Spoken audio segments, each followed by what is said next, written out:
What's the best thing for me to look at if you're recording this as well? Is it to look at you? Is that the best way to look? Okay. Amelia's magazine was set up in 2004, and over 5 years I produced 10 copies, 2 issues a year.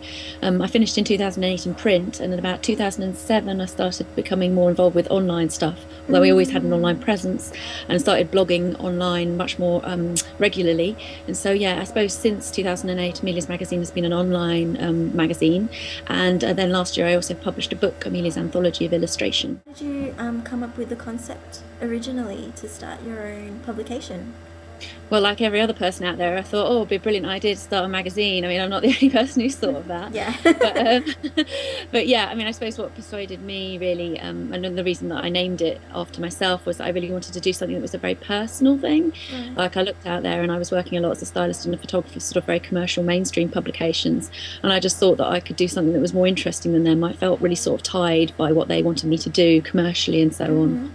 So for the first one, which was published in May 2004, I managed to persuade Pete Doherty, who was then becoming quite famous as part of the Libertines, to contribute bits of his diary and also a single that he'd produced, which I did on a flexi disc. So from the beginning I got quite a lot of sort of attention because of that. I sort of knew that it would get attention for that. So I was sort of, I suppose it was a canny move on my part.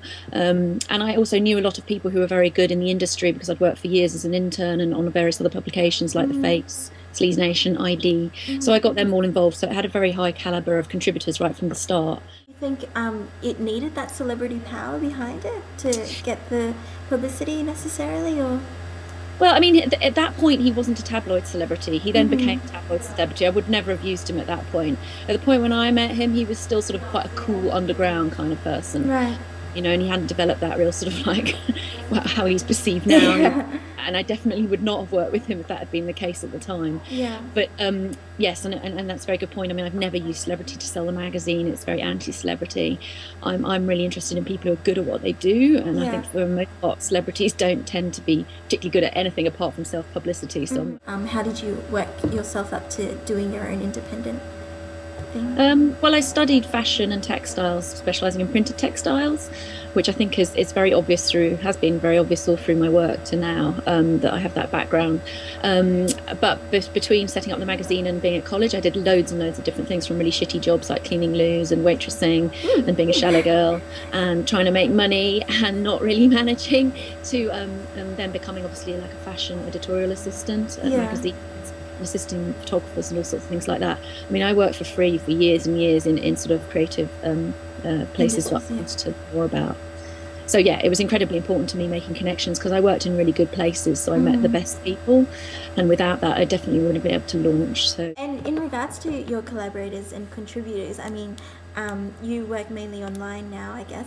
Have you found it difficult doing online collaboration and that sort of thing, or what has been the highlights with the people you have worked with?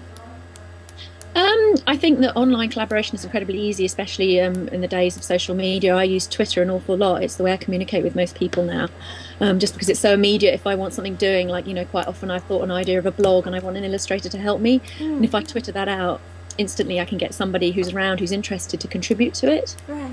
And I couldn't do that before. I mean, before I've always worked by emails with contributors, many contributors I've never met over the years, but have a very good email relationship.